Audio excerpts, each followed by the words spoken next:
அனைவருக்கும் அன்பு வணக்கம். நான் உங்கள் குமார். இன்றைக்கி வீடியோ பதிவில் நாம் எதை பற்றி பார்க்க போகிறோம் அப்படின்னா,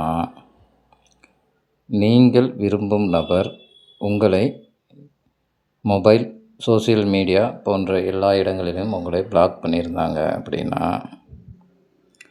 உடனே அன்பிளாக் செய்து உங்களுடன் பேசக்கூடிய ஒரு எளிய தாந்திரீக முறையை பற்றி தான் இந்த பதிவில் நாம் பார்க்க போகிறோம். இது முழுமையான லா ஆஃப் அட்ராக்ஷன் மெத்தட் அப்படிங்கிறதுனால இதை யார் வேண்டுமானாலும் பயன்படுத்தலாம்.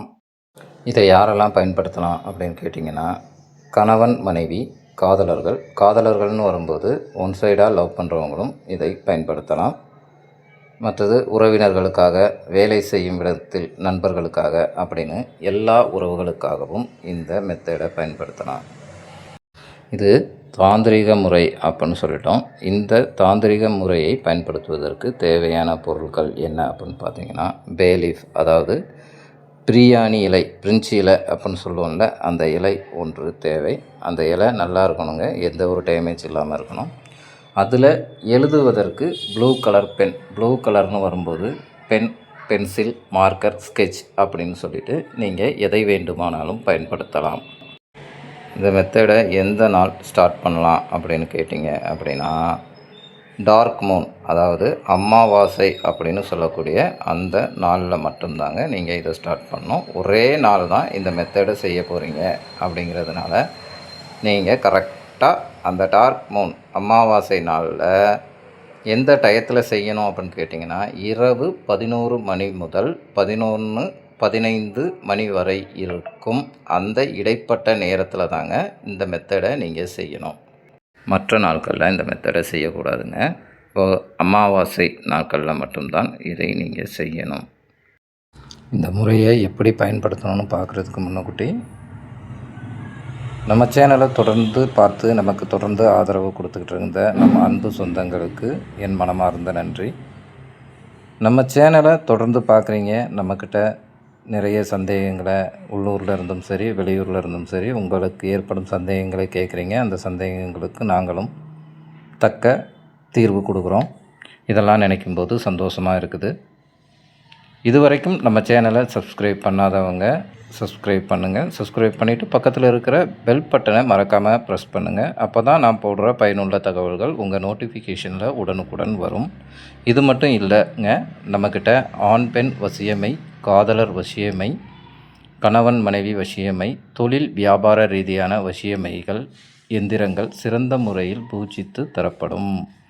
குடும்பத்தில் நடக்கிற சின்ன பிரச்சனைகள், பெரிய பிரச்சனைகள், பில்லி சூனியம், ஏவல், கண் திருஷ்டி போன்ற அனைத்து விதமான விஷயங்களுக்கும் கேரள மாந்திரீக முறைப்படி சிறந்த முறையில் உங்களுக்கு தீர்வு கண்டு தரப்படும். தேவைப்படுறவங்க தொடர்பு கொள்ளுங்கள்.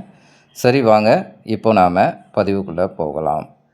எல்லா வேலையும் முடிச்சுட்டு இரவு அந்த 11 மணி முதல் 11:15 நிமிடங்கள் வரை இருக்கும் அந்த டயத்தில் ஒரு தனிமையான இடத்துல இருந்துக்கோங்க. இப்போ யார் உங்களை அன்பிளாக் செய்யணுமோ அவங்க அன்பிளாக் செய்த மாதிரி ஒரு 2 நிமிடம் கற்பனை செய்து பாருங்கள். அப்படி ஒரு 2 நிமிஷம் நீங்கள் கற்பனை செய்த பிறகு உங்கள் கையில் இருக்கிற அந்த பேலீஃபை எடுத்துக்கோங்க. கையில் இருக்கிற பேலீஃபை எடுத்துகிட்டு அந்த பெண்ணையும் எடுங்க. இப்போ நம்ம ஸ்க்ரீனில் தெரியுது பாருங்கள், இந்த மாதிரி நீங்கள் எழுதணும். அதாவது பேலீஃபின் மேல் பக்கம் நீங்கள் யார் அன்பிளாக் செய்யணுமோ அந்த நபரின் பெயரை எழுதணும். அதுக்கப்புறம் 191961 அப்படிங்கிற ஏஞ்சல் நம்பரை எழுதணும். அதன் பிறகு உங்களுடைய நேமை நீங்கள் எழுதணும். அப்படி உங்களுடைய நேமை எழுதுனதுக்கு பிறகு பிரிஞ்ச் இலையை அப்படி பின்பக்கமாக திருப்பி அன்பிளாக் மீ இமிடியேட்லி அப்படின்னு எழுதிட்டு, நீங்கள் இப்போ யார் உங்களை அன்பிளாக் செய்யணுமோ அந்த நபரின் மொபைல் நம்பரோட கடைசி 4 எண்களை நீங்கள் எழுத வேணும். இப்போ நம்ம ஸ்க்ரீனில் தெரியுத பாருங்கள், 8788. அது வந்து ஒரு எக்ஸாம்பிளுக்காக போட்டிருக்கிறேன். அப்படி போட்டிருக்கிற இடத்துல நீங்கள் விரும்பும் அந்த நபரின் கடைசி 4 நம்பரை எழுதணும். அப்படி எழுதி முடித்த பிறகு என்ன செய்கிறீங்க அப்படின்னா, எழுதியிருக்கும் அந்த எழுத்து மேலே நீங்கள் யூஸ் பண்ணுற பெர்ஃப்யூமை 3 டைம், அதாவது முன்னாடியும் பின்னாடியும் 3 டைம் அடிக்கணும்.